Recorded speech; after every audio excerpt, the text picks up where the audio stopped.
This video is sponsored by Opera GX. Upgrade your browser and get access to the full... Whoa, is that MindsEye? The Game of the Year 2025? That would go on to spawn dozens of sequels, remakes, and a Studio Rowby anime adaptation. Oh look, there's MindsEye now. Kill me. Kill me. Kill me. Kill me. Kill me. Kill me. Kill me. MindsEye is not that quirky Chungus bad where it's trying too hard. It doesn't have combat that plays like the Iron Maiden Easy Bake Oven. MindsEye is the kind of bad where its lungs were born too small for its body, and then it was asked to run a 5K. I remember the first time I heard about it. It was when the co-CEO said anyone who gave it a bad review was an agent of the deep state and a threat to democracy. The second thing I heard about MindsEye was that it was so bad, it caused Sony to refund it. In the business, we call that a black eye. Despite that comment, I actually find myself holding a lot more pity for MindsEye than I usually would. MindsEye is bad, make no mistake. Do not buy it until they fix it. If they fix it. It's up to fate whether the studio gets the resources and time, or if Sony decides to keep punching. The thing that really stuns me is I actually think certain parts of the game are decent. Not amazing. And it's not the parts you would expect. So yeah, random guy at Build a Rocket Boy Studios, I don't want to hate your game. Though I'm left looking at this and I pity it deeply. MindsEye concerns itself with Jacob Diaz, an army veteran who, during his service, was outfitted with a piece of technology called a MindsEye. We don't know what it does other than that it's implanted into his brain and he can't remember most of his service after receiving it. Now he has insufferable migraines, a useless piece of tech, and probably a Camaro. Jacob decides to enlist as a security officer at Silva Corp, the company that made the MindsEye, run by two men, Marco Silva and his partner Hunter Morrison, the latter of which has been missing for several years. Jacob's plan is to work his way up the ladder and stay on Silva's good side until he can learn the truth. He does this by abusing the goodwill of his childhood friend, Paul Seb, whose house he just moved into, by the way. Can't be late for your first day, Mr. Security Man. What, right now? Right now. I'm not kidding, by the way. This is the first cutscene. Like the minute Jacob gets the keys, they head to the office. He can't even see if he's got Wi-Fi or what the Hinge girls look like. It's a reasonably good setup for a plot. In a lot of ways, the story of MindsEye is alright. It can even be good sometimes. The lines are competently written, and Jacob's voice actor is solid. Jacob Diaz. Reporting for duty. Just got to town this morning. I'm Kerry, Rigby, head of security. It's a pleasure to meet you, ma'am. And you're late. Well, I got here as soon Save as... it. Jacob comes off as what he's supposed to be, but he also comes back to a world that he doesn't understand and feels lost. It's weird because I'm not used to the story being alright, you know? Like usually that's the juiciest part of the bad game feast. Oh, hold on, MindsEye. Commercial break. This video is sponsored by Opera GX. Have you ever dropped frames in a game and wonder what you missed? Whether it was a critical hit or the slow, intimate kiss from a person whose relationship with you teeters on respect and lust? No longer! Opera GX is the browser built for gamers, taking up much less of your PC's resources and allowing your games to run more efficiently and faster. Opera GX comes with a sidebar that allows you to monitor your PC's performance, apply shaders, and quickly access your favorite websites like Twitch, alongside the improved GX Corner that gives you anything from deals to gaming news. Opera also has an extensive modding system. Go to the GX store and scroll through dozens of options, including animated wallpapers, custom UI, and sound effects. The mods menu on the left will let you enable and disable any mod at the click of a button. There's even a quick import system that will let you transfer all of your extensions from any browser, including Google Chrome. Click the link in the description, and Opera your GX. Thank you again to Opera GX for sponsoring this video. Jacob is a good guy. He cares about the well-being of his friends, he can engage in casual conversation, and he'll never say no to someone in need. They just don't show it a whole lot. Like, instead of killing people, Jacob should have been introduced like, "Here you go, sweetheart. Oh my god, Pixie! I was so worried about you. Thank you, mister. Don't mention it. It's a small thing. But if I do what I think is right, even in an awful world like this, I can make it a little better." Silva Corp makes robots and they've been acting on the fritz and attacking people. However, they kind of just want you to do this once because for the next several hours, you are fighting very, very regular humans. MindsEye is a third-person shooter. It is a lot of other genres, but third-person shooter is the one I feel the most confident in saying. Missions have a lot of variety. One mission you'll be gunning down people, another you'll be navigating a spy drone through someone's apartment, Jacob will be asked to sneak through a prison and avoid detection. The part that you might have noticed or heard about MindsEye is it performs like it wants to throw up. I was like, oh, this isn't a terrible start to the plot, and the game said, get in the car, and I watched as Jacob glitched into several realities before finding the one with the driver's seat. It chugs like crazy, the lighting engine gets funny, it can crash when it feels like it. There is not a single moment in MindsEye where it feels like the game is running as intended. I've seen the characters make stupid faces. I've seen car rides that go like this. Ugh, I think my life just flashed before my eyes just then. Can you not do that? I can't put this into any kind of deductive and explanatory way, but you know how some games give you a headache? MindsEye gave me a massive headache. I could tell the moment I hit install. It took a while, like a lot longer than usual. I got up and ran several errands thinking, hey, I should be able to start working on that video now. Then I came home and it was still downloading. Normally I can have a 100 gigabyte PlayStation game installed in an hour and a half. The gameplay loop goes, you get a phone call, drive somewhere, kill people, do some random thing, then drive back. In fact, you've been staring at this street long enough to realize that this game takes a lot of inspiration from Grand Theft Auto. From the massive city it takes place in, to the heavy snap of the auto aim in combat, to the many hours you will spend on highways listening to most of the plot. See, MindsEye comes from Build a Rocket Boy Studios. More importantly, one of the leads behind it was Leslie Benz, the former president of Rockstar North. A comparison that doesn't help. The poor guy can't help what he's worked on before, but at least he didn't tell people to preemptively doubt the reviews. I would describe the combat of MindsEye in the same way I would describe a cup of instant 1-minute rice. It feels like someone said, make a combat system, and came back 2 years later and there wasn't one. In fact, the office was fucking empty. Jacob has regenerating health. If he pops out of cover, you will lock onto the nearest enemy, and you can press the trigger until they beg you to stop. There is some salt on the counter if you want it. The game lets you hold every gun, so you can swap depending on the situation. This is early in the game, and you will have 3 options. A pistol, a submachine gun, and a shotgun. Don't worry, they're gonna make sure you don't get any more guns for several hours. There is so little that it actually feels hard to comment on it. Simplicity could do a lot of good things for games. It can let individual elements get more attention. An explosion looks more impressive when you don't have a number flying off it. Enemy chatter can be more refined. This is not that. All it can do is bring attention to the things that shouldn't be. The game has a fairly traditional difficulty curve, so for whatever it's worth, the plot is designed around this, kinda. Jacob can take a lengthy amount of damage before dying. Jesus Christ, he's fucking massacring us! Time to die! We're looking for some hackers that targeted Silvacorp. We're trying to rescue them because we want information on the people who hired them. The first one is literally blown to pieces when you find his trailer, meaning the mercenaries are picking off the people they hired to clean up loose ends. Got it? Got it. Jacob is able to make his way to the second hacker, a woman who goes by Robin Hood. I end more lives in a way my PlayStation can barely handle. Here's how Robin Hood handles the situation. They'll give up before we do. Stay focused. What the fuck have I gotten myself into? What the fuck have I gotten myself into? You're gonna be okay. We're gonna be okay. That was a no-fault collision. I'm a fucking idiot! A greedy fucking idiot! And now I'm gonna die! Just like you've done! Okay, reasonably human.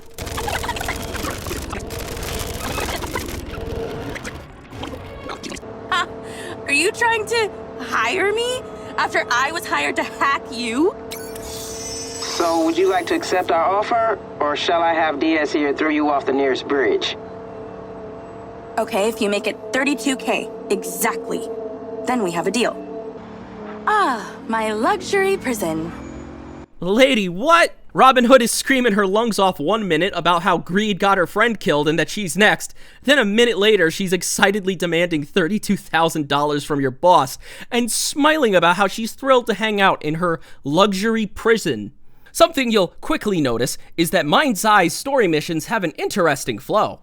There are technically separate missions that chain together to form a campaign. That's pretty normal for an open world game. However, you don't move between them. They just erase the vacuum between missions, and you instantly move to the next one once you complete it. They'll be like, good job, Jacob. Get back to work, Jacob. This means that this is a Grand Theft Auto game if it had the structure of an Uncharted title. There's no bars you can drink at, no people to hang out with, no optional enemy bases to conquer, which would be fine if this wasn't trying to be Grand Theft Auto. The whole appeal of those games is that you can drive anywhere and get into a bunch of trouble. And there is so much stuff on this map. Red Rock City is based on Las Vegas, so you have a gambling culture, long communities built out in the desert, the fucking sphere is here, and you interact with none of it. There isn't even a map on the main menu. You could never get a feeling of where you are in the city, which is crazy because I know they fucking have one. Your minimap is on the screen, all detailed and complete with lines that connect you from objective to objective. Christ, one of the first things Jacob does when he walks into Silvercorp is look at an interactive map of the entire city. There is one remnant, one piece of this that changes the flow of MindsEye's gripping plot. Jacob has this thing where he sees visions of the past. These are side quests. However, because MindsEye built an open world and doesn't use it, they don't let you walk around and find these. They're just placed in front of you, and Jacob says he needs to check it out. I found maybe 4 of them. There's a score system too. Some guy out there holds the #1 record in Operation Desert Storm MindsEye Edition, and I hope he's proud of himself. These quests are also just strange as hell. The second one is a backstory on how the city came to trust these military bots and turned them into their police force. It brands itself as a tower defense game. You place the bots, watch guys come out, they die, you get the gist. But I did it on my first try without thinking at all. You do it all while these 2 guys you don't know talk in quips. Again, demoting me to second position. You don't even know how they work! I have a degree in programming. Sorta. I cannot say any of these side quests were worth my time. I expect they were once a larger part of the story to detail Jacob's life in the military in juxtaposition to his civilian life. My teachers never really liked me because I was bad at following directions. Hence why, a few hours in, I decided to hop a fence and go exploring. I wanted to break free and see what Red Rock City had to offer. During a lot of missions, the game will fail you if you go out of bounds, but randomly, it'll decide during this one moment it doesn't care, as long as you ignore the timer that the game uses to motivate you to drive faster. So I popped in my car and just turned a corner, then drove into the center of Red Rock City, trying to find what wasn't used. Ah, my favorite direction, north. The place that was painted to be viewed several miles away, admired lightly and quickly as you speed past it. And here I was, in the colors and the strokes, seeing what happens when you slow down and walk through it, rather than just notice it. The streets of Red Rock are bizarre. While there are NPCs that readily coat the streets, there isn't a sense that any of them are doing anything. Real games usually have vendors, barkers, anyone, anything. Most of Red Rock exists as tall visual landmarks that don't do anything. Spaces that fill out the shape of a city, without anything that imitates it. This is all expensive stuff I'm looking for, but that's what people expect when you spend all the money to cover all this land. Then, I saw it. A giant bridge that went over an entire highway. I thought to myself, that has to be important. Even if there won't be something I can do there, there might be a future combat arena, a good view, or heaven forbid, an Easter egg. So I maneuvered around, found a way to scale the wall, and there were no pedestrians, no ads, no anything. You can't even get out once you've gotten all the way to the end. You think there'd be stairs on the left or right, but it's just a tunnel that leads to nothing. All of this was for nothing? At that moment, I realized something. I was technically on a mission. You cannot steal cars in MindsEye. I did not know that. The only vehicle Jacob can get in is a Silvercorp vehicle. The vehicle I left behind cannot be found anymore because there is no map. I realized I was trapped. No way back to the story. So I thought of an alternative. Kill people until the cops come.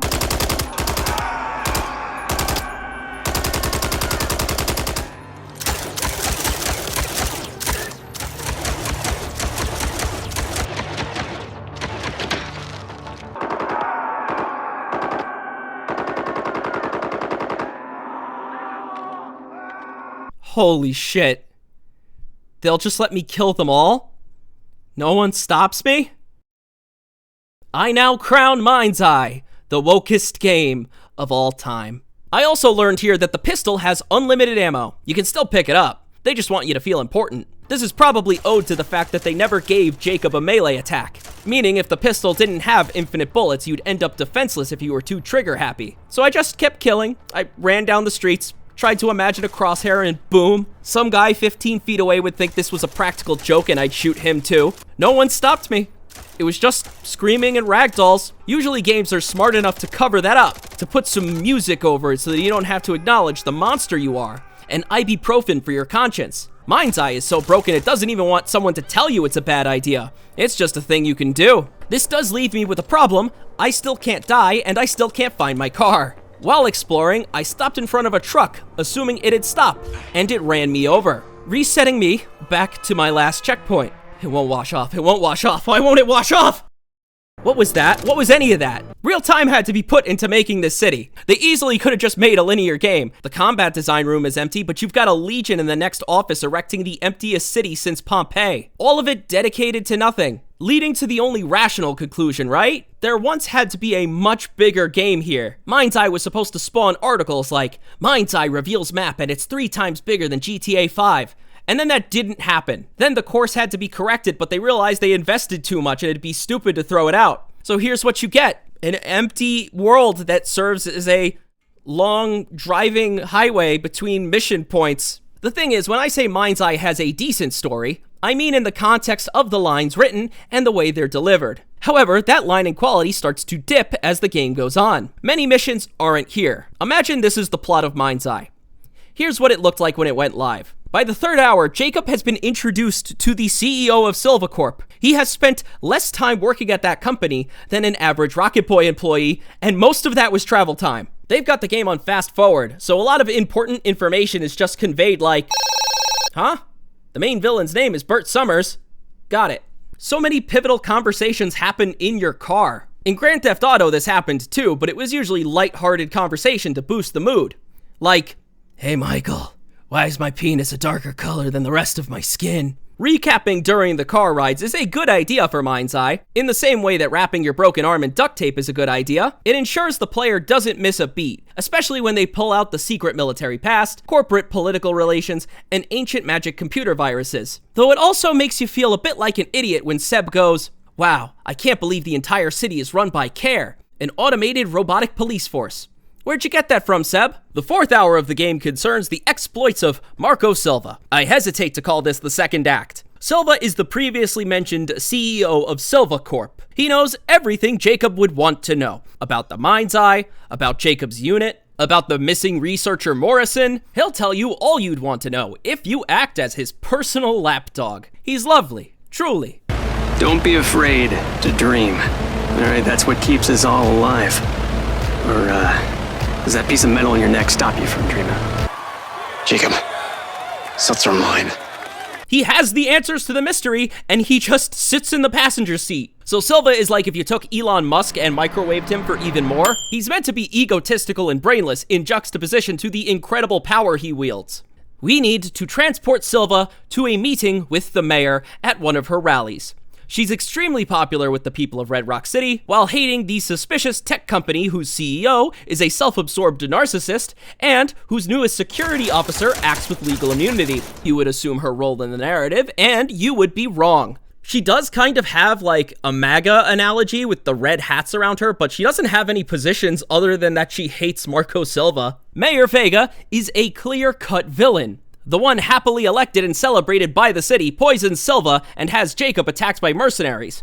Basically around the corner from her rally from what I can tell. Jussie Smollett would have killed to be in a situation like this. I don't even think she planned this, but the moment the goons run away with Silva, your car blows up. I'm pretty sure that's just the game engine grinding its gears, but I like to think Silva had even more enemies. Something I want to bring up is how long these missions can drag on for. Like, you have to kill people outside the villa. There's like 4 or 5. Okay, that's not so bad. Then you start chasing a flying car halfway across the city, like 5 minutes of following a marker in the desert. Then you get into a massive shootout in an abandoned gas station. Why here instead of the super cool mansion level? Because it would disrupt Vega's rally, and the beats are just too fucking sick. Something I didn't mention is that this game can be pretty stingy with ammo. The best gun I have is the assault rifle. It's useful at any range and can drop a bad guy in just a few shots. However, like a depressed man without any local transit, I'm forced to just use my handgun. It has infinite ammo after all. Enemies drop just barely enough to sustain your other guns, and even when I want to get ammo from them, there's a 50-50% chance Jacob does the Diaz shuffle on the way. So no, I will stay behind this wall and use the dinky handgun. The entire time of which I am treated to more Silva blabbering. Sit tight, Marco. I'm coming. Do you have any water? What? Water! I am so thirsty right now. Jacob, while listening to Marco Madness, talks the bad guys down, rescuing Silva and bringing him back to the mansion. My favorite thing about this ending is that you just dump Silva in an oxygen chamber to sleep off the roofie. He was just drugged, and his main priority is getting sparkling water and a lime from his servant Claudia. Let's get him into the oxygen chamber. It should reverse the effects. Claudia, sparkling water and lime. Okay. That said, I want to give this game props. Usually the big boss would get kidnapped to push the story forwards. Like the enemies would keep him and finding him would be an important part of the narrative, especially when the big boss has all of the answers the hero is looking for. Instead, Jacob debates the bad guys and then nods affirmatively when Silva says he'll tell him later. I can't tell if this is because they want to be subversive or they had to cut an arc where he actually was kidnapped. In terms of gameplay, I would say what little there was has been squeezed dry by this point. The same 4 guns got old when I brought them up for the first time, so what I was playing for was the trash spectacle, like a raccoon searching for a half-eaten apple in hopes it can take a screenshot. The best place to go dumpster diving was in the dumpster driving. On my way to the next mission site, this trunk honked. It came out of nowhere.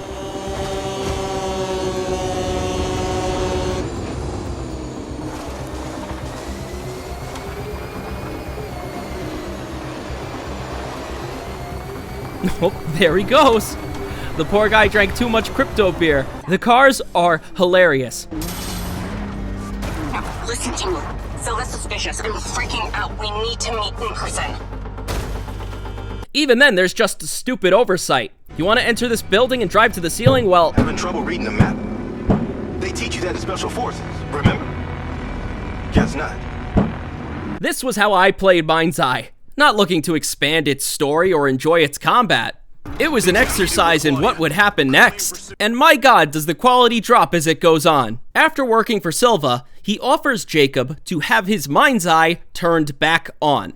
They still haven't had the big reveal scene where Jacob goes, "The MindsEye does what?" Though they've heavily implied it, so I'll do it. The MindsEye is a remote controller that links with your brain, meaning you can connect a piece of technology and control it with your mind. Jacob specifically had his MindsEye connected to a drone. It's a shame this game didn't sell enough. The sponsors would have been more wild than the ones that already happened. By reactivating the drone, Jacob could...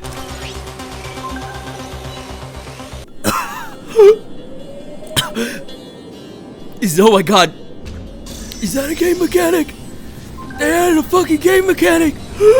The drone is a thing you get to spice up combat. By this point, you are not expecting much. The game can barely handle a two-way street. The drone starts with 2 abilities. The first is the ability to assume control of it, allowing you to scout ahead. The other is an electric zap that will damage and stun enemies. You can zap while controlling the drone, which allows you to hit enemies from behind cover. They have you test this by finding security robots walking around a garbage dump. They're not doing anything, just pacing around a waste maze, waiting for you to electrocute them to death. No other purpose. Set dressing until they're a target.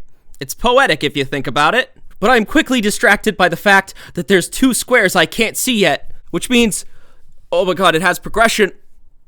I might see more content. The drone doesn't have a limit in terms of distance you can fly, but my PlayStation might, so I always tried to keep it close anyway. The drone itself is invincible, but that doesn't mean sending it out is always a great idea. The drone functions on an energy meter. Zapping takes about half of its energy, so you have 2 charges stored, including a cooldown. However, when the drone is hit, you also lose energy, complemented by the fact that once Jacob assumes control of the MindsEye, the enemies stop caring about him and only aim for the drone, and have pinpoint accuracy too. So you have to weave the drone between cover to get the angle on them, otherwise you've wasted your fucking time, and that's a squared number, dude.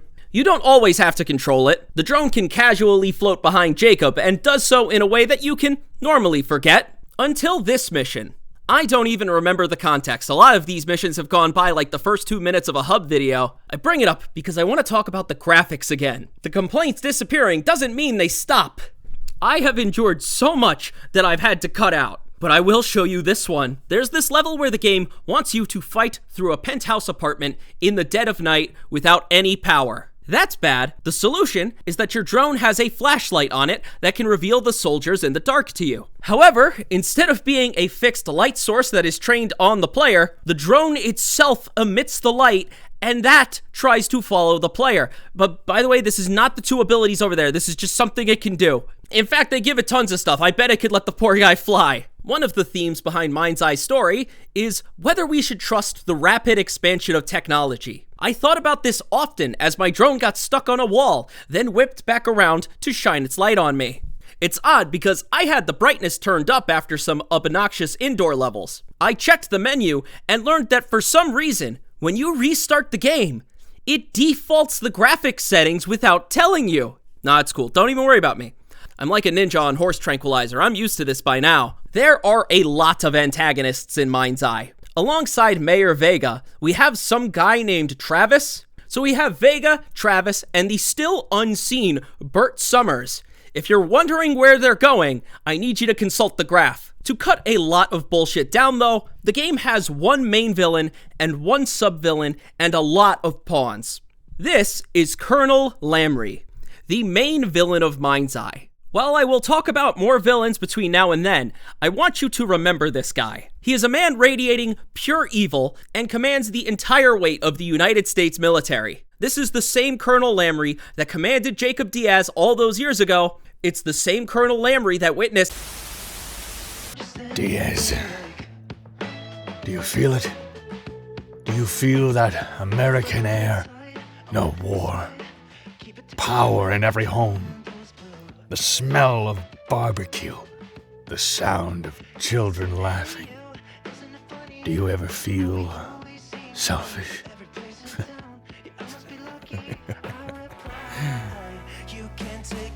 Lamry, you're so cool. The sub-villain that you hear people talk about the most is Bert Summers. He is the one hiring the Red Sands on the behalf of Colonel Lamry. Like Jacob, he has a technological advancement in his right arm, and his motivation is revenge. In fact, all Bert wants is for Jacob to suffer, and yet, he pales in comparison to one woman. Someone whose motivations are unknown, has no real significance, and her only purpose is to be a pain in the ass beyond measure. Here's the story. Claudia works for Marco Silva. You first meet her as his doorman. Then you fly a secret spy drone into her apartment because she's spying on Silva for the bad guys. If she catches you, what's she gonna do? Call the cops? Flying this drone into Claudia's apartment is one of the most painful parts of the entire game. Physically, too. The way it moves, the screen effects, but worst of all, the vents. They want you to get to Claudia's apartment by flying down the ventilation shafts. A maze of walls that look the exact same, and you will just keep going and going and going. That wasn't the bad part though. The vents blow wind that will knock you back every minute. So, while you're trying to figure out where the fuck you're going, you've got to drop to the floor, wait out the wind, everybody walk the dinosaur. You get past that, alright, that's fine. You're in the room. Take in this space. You have 10 minutes to search all of it, with someone vaguely telling you where the objective is. So you just fly around the room, not knowing what to look for, while the green screen and the buzzing and the... I found Diaz's docs at least, so we know Claudia is behind something. Oh, he's only 26, obviously. Poor guy. The apartment is built to scale, and it's just flying around. They want you to do a sincere prop hunt with all of the timers ticking down. Then you find out what you're looking for, and you have to go out the vent, which can also kill you, and the wind mechanic is still there, and if you try to ride the wind out, you die.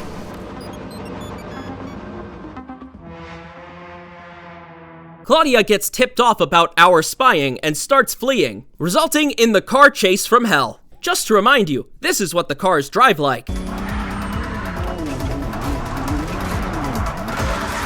Okay, give me a run for my money, huh?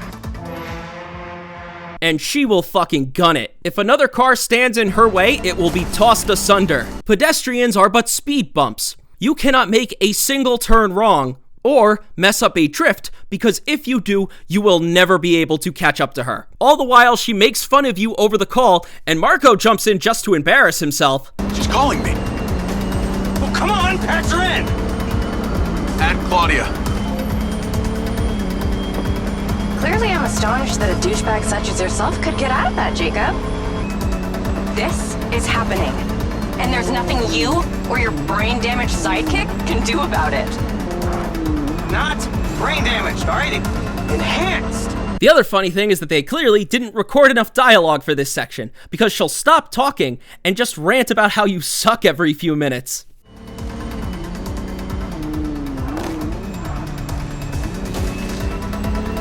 Get off my grill.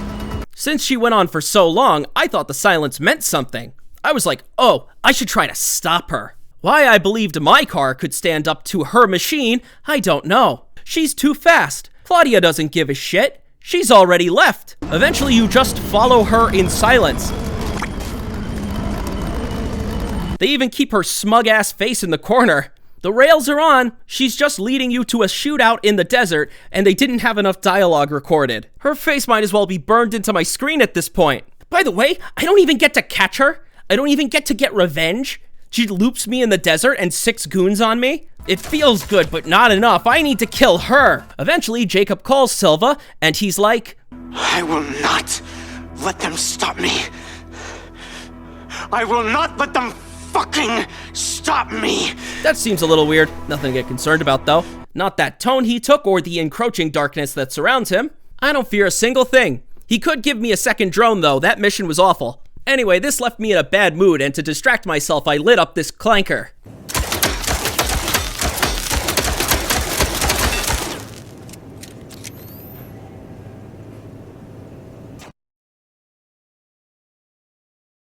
Hi, this is my phone call with very normal information, and is how flesh machines communicate. You're gonna love me. Get to the Macedonian ASAP. It's a hotel downtown. I saw something about the Macedonian in Morrison's old office. Hunter Morrison was a founder of Silvacorp, but he vanished after a falling out with Silva. People seem to think he's dead. Well, here we are at the Brad Goodman Lecture. We know, Dad. I just thought I'd remind everybody, after all, we did agree to attend his self-help seminar. What an odd thing to say.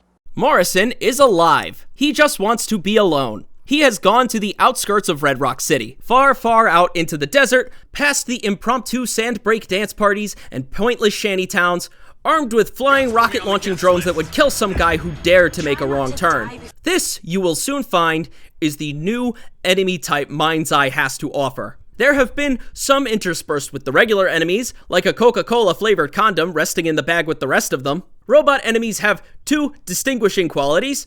They have more health, and they don't care if they die. Robots are by far the harder enemy type, especially since compared to humans, there's a larger variety of them. These ones in particular are built to feel like a screw slowly going into your temple. They fire rockets like we mentioned before, but this is on a laser lock-on system. They also have a fuck ton of health, and mind you, I still have the same 4 guns I described before!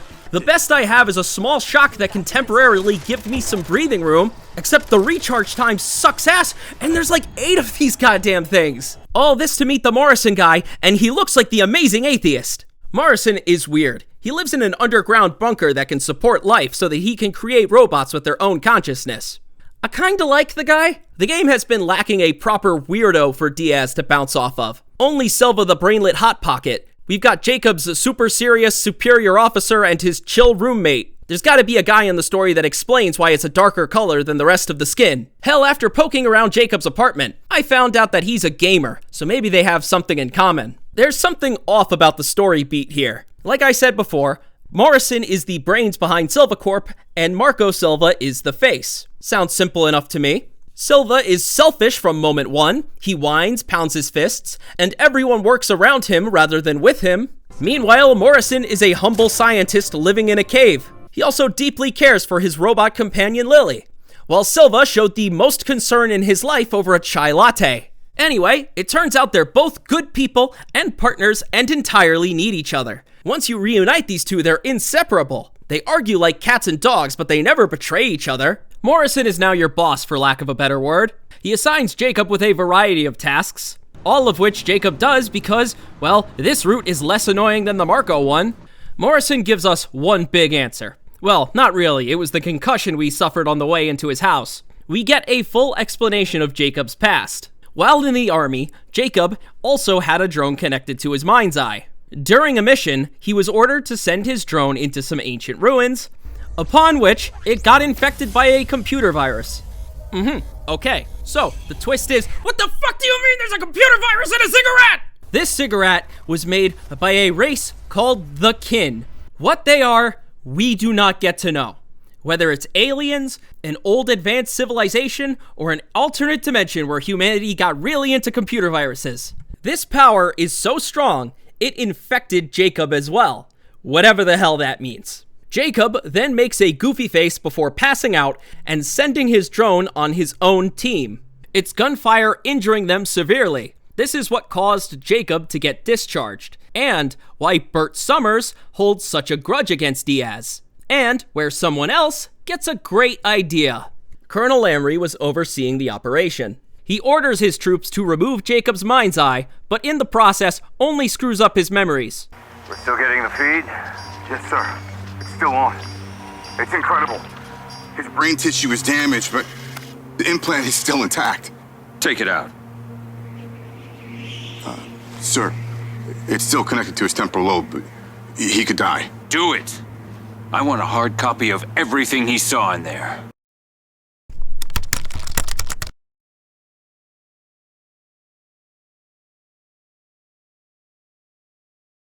MindsEye really is an anomaly.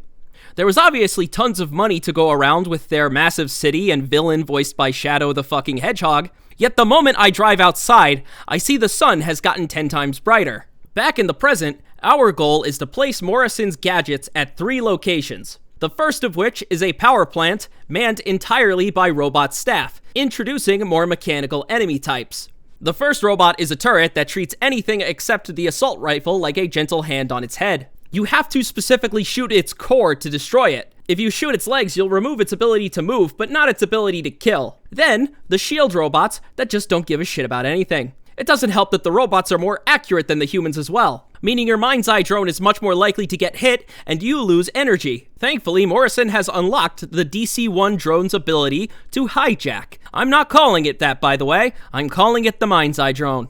Hijack allows you to turn a robot of any kind to your side. Since they're often positioned in the enemy squadron, this is a great way to get an angle on bad guys behind cover, as well as removing a combatant and buying yourself some time.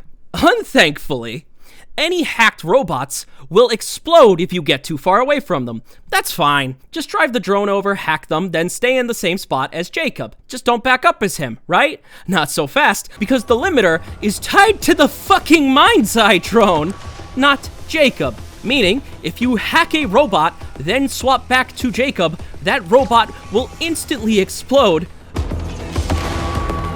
begging the question as to why you wasted your entire energy bar for that. And the alternative is, what? I hide the drone behind a piece of cover and let the hacked robot do the shooting while I wait? I wasn't having a good time already. As an aside, I wonder why they wouldn't just make these robot enemies the focus of the game. Jacob is a good man, but he also kills a lot of people. That's nothing new for video games, but MindsEye is about the dangers of a rapidly expanding technological world. If you let Jacob's time as a killer immediately return, then it takes away the weight that being a veteran gave his character. I've dropped you a pin. I'd appreciate you heading towards it. Other than curiosity, can you give me one good reason why I should do this? Well, for one, you fucking shot me. Travis calls us. Wait, did I mention Travis? Okay, yeah, I did. Travis wants Jacob to kill a man on his command. To do this, he gives us a new gun. So yeah, Travis rewards the man that shot him with a new gun. The only cost is the life of an innocent man. But I do like it. Okay, time to just take this guy out. Cut it off for fine. Okay, he glitched through that shot. Alright, I see the hit marker. He's dead. I don't believe you.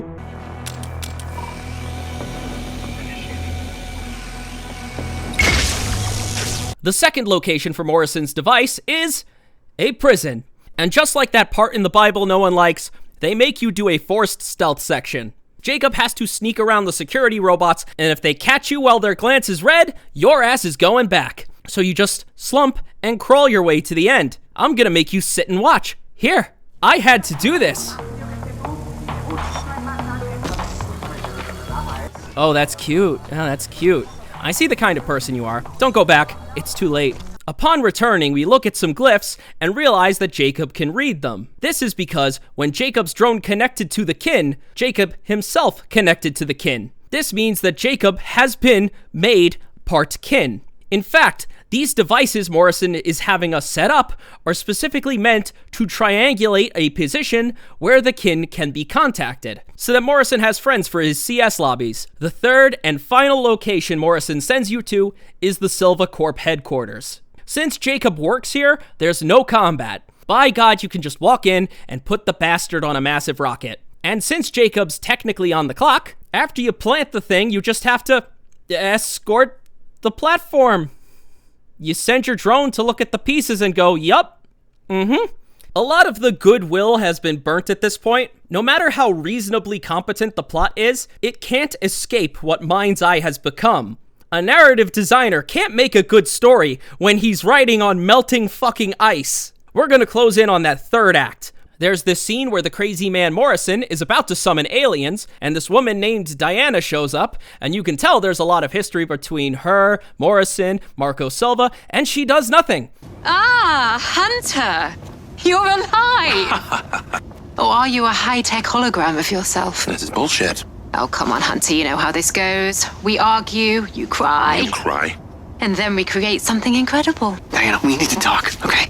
And then we never see her again. She just shows up, they go, oh, not this bitch again, and that's it. There was obviously something here. A detail, history, a feud, gone, didn't make sense. Then, finally, we kick into our third gear, beginning when MindsEye's villains finally emerge from the shadows. Then Morrison's ritual spawns an orb that holds the kin's power. They also haul out Burt Summers like a WWE performer in his 60s and make up a reason for him to hold the limelight for a bit. So they have him kidnap the random hacker lady and you're like, oh, it's on now. And he sets up this whole monologue before hustling off and sending more of those annoying rocket drones on you. Then you destroy the rockets and he jumps out of the shadows like we weren't supposed to know he was there. And he's like, I'm gonna kill you, Diaz, before the hacker lady dive bombs him. Meaning both of them die right there. All right. I don't know what happened to Travis. Bert jumped off a cliff, and Claudia is rehearsing. Lamry wants to use the kin to attain their energy. The only other piece he needs is the MindsEye data from Diaz, which Marco Silva just kept in his bedroom next to the coffee machine and manifesto. To further this end, he enacts martial law across the whole of Red Rock City, meaning you can no longer freely traverse it without being shot. So the third act twist is that there's finally rules to your behavior in public. This leads to a level that I can only call the Gauntlet. It starts on the top of this massive building, carving a path through many bad guys. Lamry isn't sending half-baked goons anymore. He's sending SWAT teams with upgraded weapons and robot companions. And just when you think you're gonna get off this roof... Listen, that was my fault, but it still looked really funny to me. That is not where the gauntlet starts. Jacob gets in that car and is immediately shot down and lands on the streets. You now need to shoot, zap, and fuck your way out of this city. One of Jacob's allies guides him via a drone to safety. However, it's on you to follow the previously mentioned steps. There are so many enemies, waves upon waves. It'd be badass if it wasn't like the longest mission in the entire game. Jacob's companion bot moves up when you do. However, we're in the city. There's barely anything you can call cover. Alongside that, the game spawns enemies in from multiple angles, meaning if you did find a piece of cover, it can, at any moment, be flanked. That's fine, you say to yourself. You could just be pushed back, except if you do that, the drone companion is considered lost, and it's game over. If you try to push ahead, you will be gunned down. MindsEye would prefer it if you just sat there and died. These new enemies have body armor that makes them shrug off your bullets. The only gun that seems to be working is the assault rifle. Use anything else and you might as well be holding your vibrating phone against their armor. So they give you two more guns, a heavy assault rifle and a laser assault rifle. And since the gauntlet is in the middle of the city, you know the reactions you're gonna get. The only thing I can say is that the music is pretty good.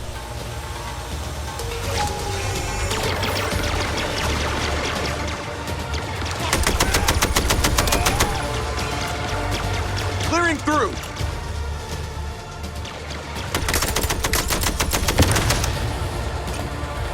This is the lowest point in the story. The kin have arrived, Lamry has taken over the city, Jacob's fighting through the rain, and the music ties together the oppressive atmosphere and all of the action. Okay, so you make it out of the city, and right into a junkyard where the fight continues. Alright, that's fine. That's fine. You get in a car, you take a deep breath and relax. No, you can't. Lamry has left his buddy several patrols on the street, so you can get shot while driving and might need to pull over and make your point. If only Lamry could set aside that ideology of his. If only he could go back to better days. Also, the gauntlet isn't over. When you get to Marco and Morrison's hideout, there's another ambush. And MindsEye then presented to me the greatest image it had. Two men cowering in their underwear while a robot brainwashes another robot to act as a battering ram while fancy music plays. It's your products! They're simpatico! Oh no. I would like to forget all of the bad stuff I have said, and will say, for a moment, to tell you that this is awesome. This is the robot version of the human enemies. You better get used to fighting these, because they're going to be around every single battle after this. In fact, after this, you can enjoy your third fight in the Perez mines, because you're getting jumped again after this cutscene. But once you do that, once you hit R1X and zap them and then shoot them, or hide behind cover hoping you can blast them with your shotgun, it'll end. The gauntlet will end. Morrison believes he can stop Lamry from harnessing the kin's power if he can make it to their base and steal the orb back. But en route, you are ambushed by her. She takes Morrison away to Lamry's base, and as for you... Start digging. Are you fucking serious? The bad guys had no qualms with gunning Jacob down in cold blood while in the middle of basically Times Square. Though now is the time to be discreet. What follows is the dig your own grave minigame.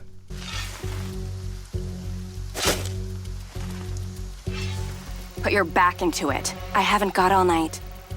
Where she just shuffles back and forth as you poorly try to chase the line because they messed up the controls somehow. The Red Sands then show up to kill Claudia for... I don't really know. I thought they were on the same side. Jacob is able to convince Claudia to give him a sniper rifle, after which she drives off, and Jacob does this. I know it's like a curse in Spanish, but can we play that again? They also give me a trophy for this. My account now permanently has the In Too Deep trophy, because I dug my grave good. Jacob then, flies all the way to Lamry's base, which happens to be the exact same catacombs that infected Jacob and his drone. I forget how they moved it here. It must have been a big crane. You'd think that, we're close to the end.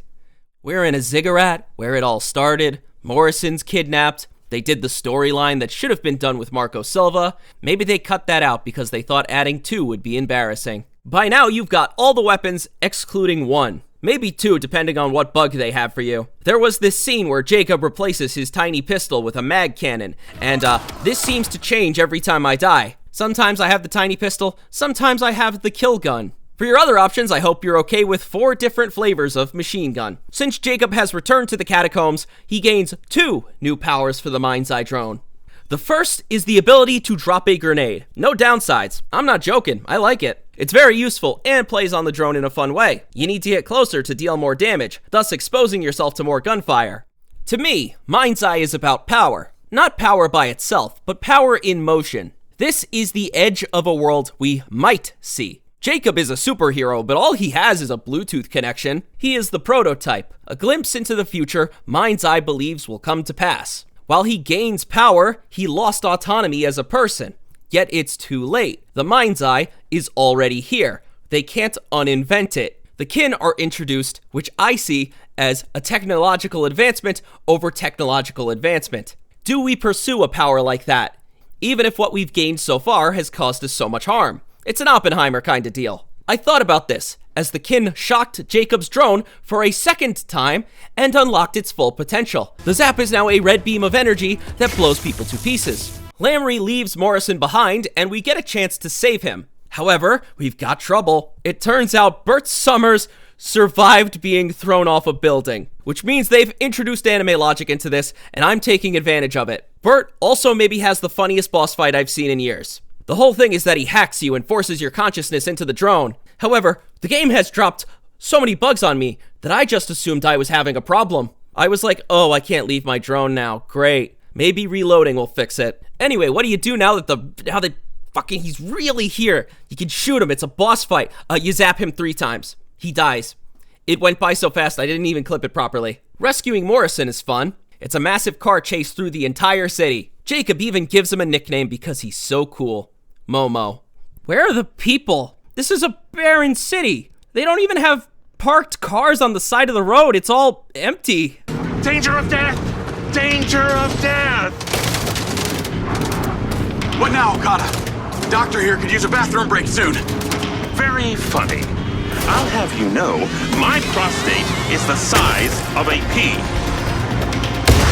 You drop Morrison off, and the group makes a plan.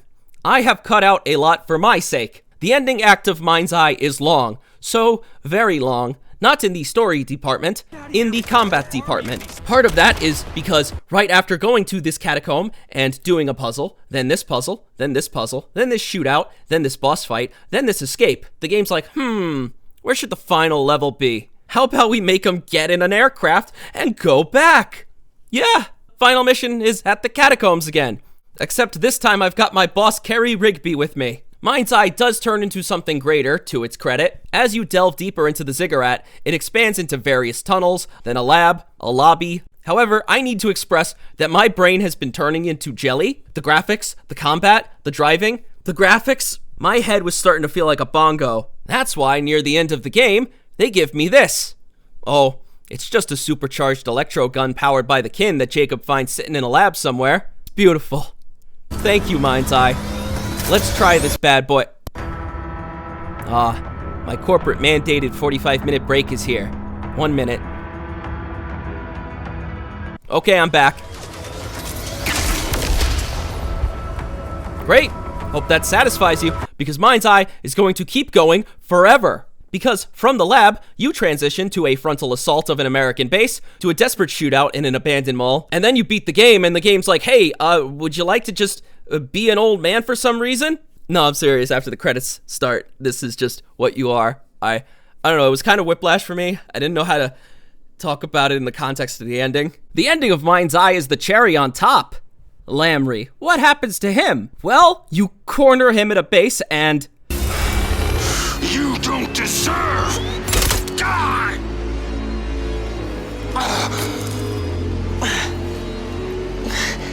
What they gave you.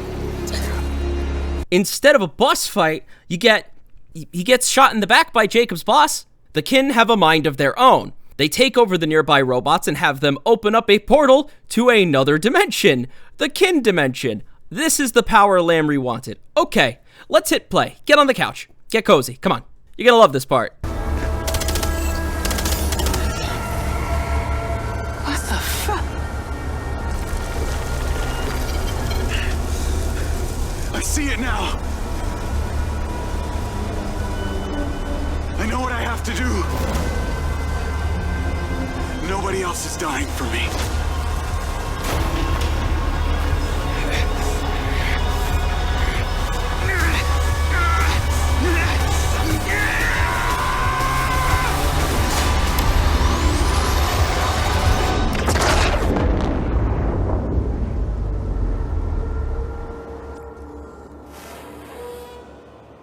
That cut is 100% real, by the way. It just goes there after Jacob jumps into the portal. This silence is authentic too. The music is just really quiet or not there. You have to sit here and quietly contemplate what you've seen. So I did. Eric Ishii was in this. The lady from Ghost of Yotai. Valkyrie. I have a theory, little Jacob. One you probably already came to while watching this video. MindsEye was meant to be a blockbuster. Then something just didn't happen. Some board meetings went wrong, a deadline was missed, a CEO got shot, then they had to put out a game with much less than they need to. Something that just needs to be pushed over the limit and gotten the fuck over with. This is not a title made out of incompetence or malice. It's bad because it needed to come out years after it should've. with better mission flows, with cohesive characters, a structured story, a real ending. Yet it didn't. And here I am, staring into the eyes of this creature, wondering, what happened to MindsEye? What's wrong with you? I dreamed. I wanted to be an artist. I wanted to be appreciated. Then from my heart to yours, little Jacob Homunculus, let's remake that ending of yours.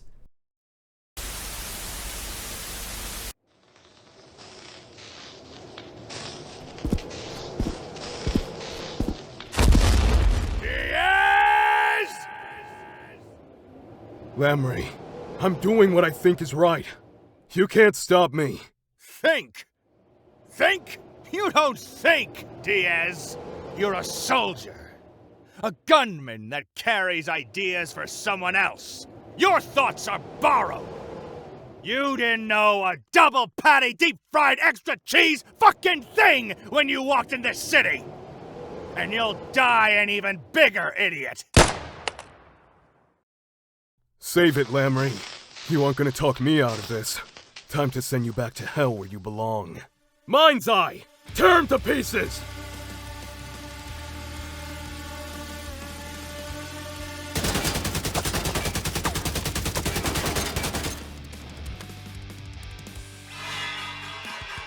What the hell? He blocked my bullets! You think you're the only one the kin gave its gift to that night? My body has a magnetic core around it. Metal bends to my will. I call it...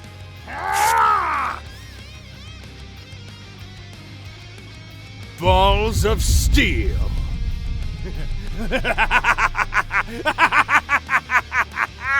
Your MindsEye stands no chance against me. That's fine, as long as your jaw's still made of glass!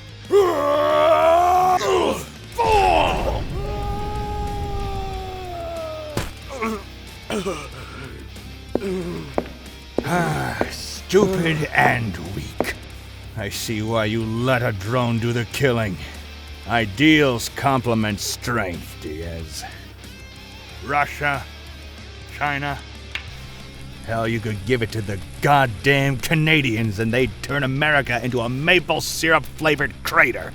Destroying that portal would be tantamount to throwing our nukes in the fucking ocean. You're the idiot. He stands in the way of progress again. Fine. Put him up, slick sleeves. Come on. I'll let you have this one for free.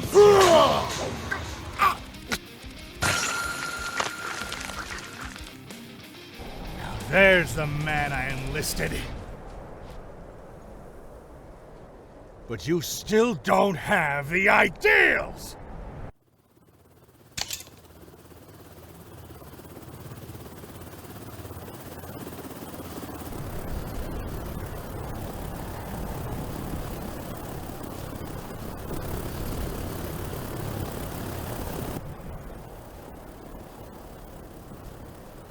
How the hell are you flying, Lamry?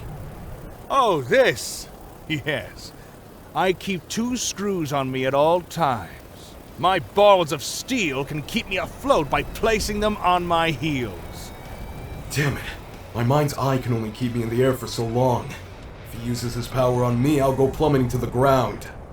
Oh, don't worry, Diaz. I won't touch your little drone toy. I want the kin to see me crush you before they lay their power at my feet!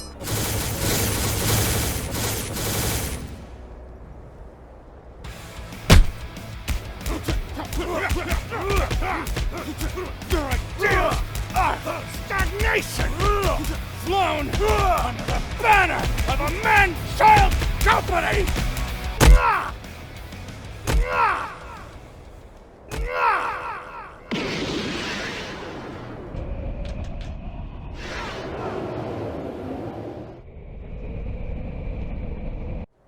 You couldn't fathom this kind of power, Jacob. I could power every home, stop every war. Every child that dies after today will be on our conscience. You don't even care about the destruction you'll cause if we harness that power. What you call destruction, I call politics. We all want the power of the strong, but none of us want to be the one holding the stick. Instead, the weak sit and burden the strong with guilt. Me? I'll tell them I'm very sorry. And as a privilege for being so strong. This one's for my pleasure alone. If you want to make the choices so bad, then go get elected.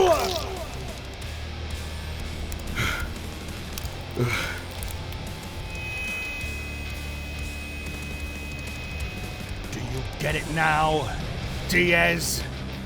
As long as you fight for someone else, you'll never best me!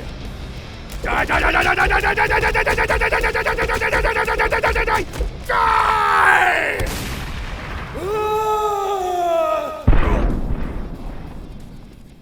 So, this is it. This world wins. A world where power was only sated by itself. Children will know bombs of light. We will evolve until we've given our entire planet in the pursuit of it.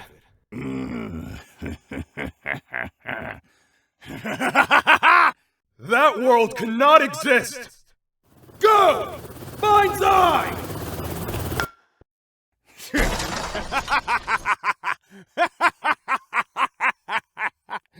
You thought this would save you?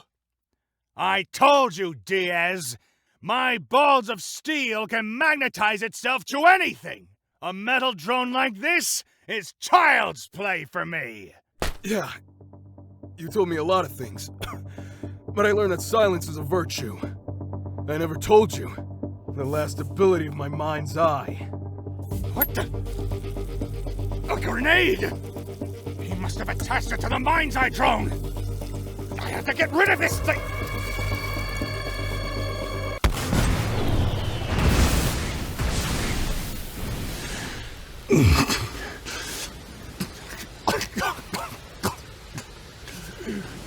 So this is it. This world wins. A world where we stand on equal footing with each other. Any chance of the kin changing the cycle, of bringing us all under one banner, it won't happen. The United Continents of America. It will be a dream. And death will keep its oldest customer. No, I will not accept this! Balls of steel! Come to me!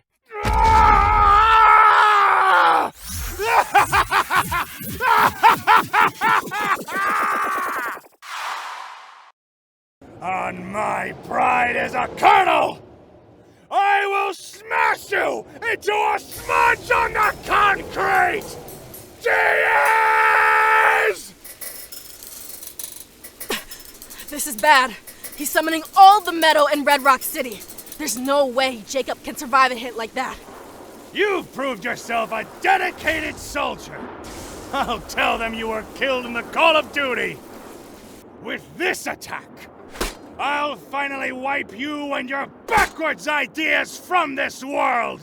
I will turn you into a stain, and then wipe you clean!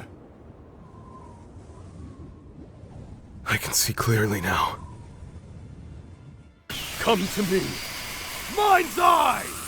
I'm doing this for Rigby, for Marco, for Momo, for Seb, for Charlie. No, that's not right. I'm doing this for me. Glamry! These are my ideals. I fight for myself. Such a pathetic mantra. If you would make your insecurity your strength, then your spine will never support its weight.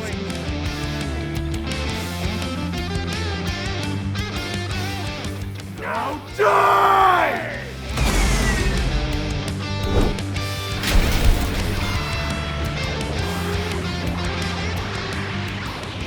You're strong, Lamry. I dreamed of being like you. But I don't need to be strong like you. I just need to be strong like me!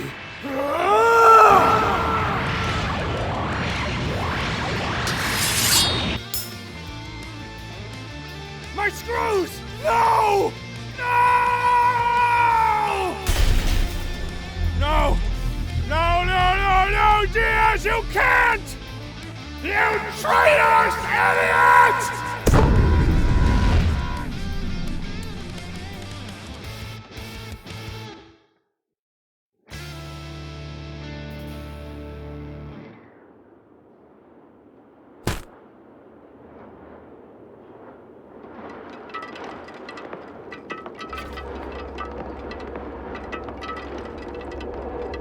Time to man up, Diaz.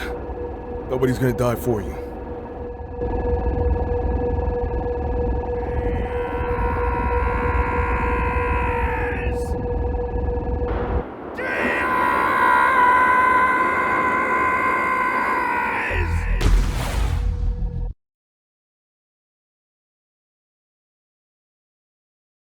Where am I? I went into the portal, and there's just... It's empty. There's just... space. And all the time in the universe to continue our debate.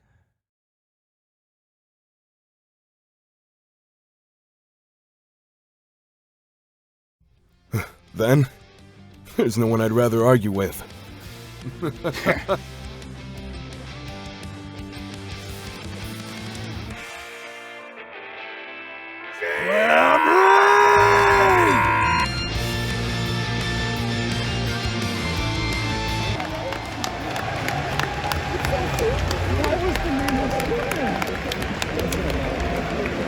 I was so honored to share this all with you tonight. That was a glimpse of MindsEye. The people over at Build a Rocket Boy Studios taught me to love again.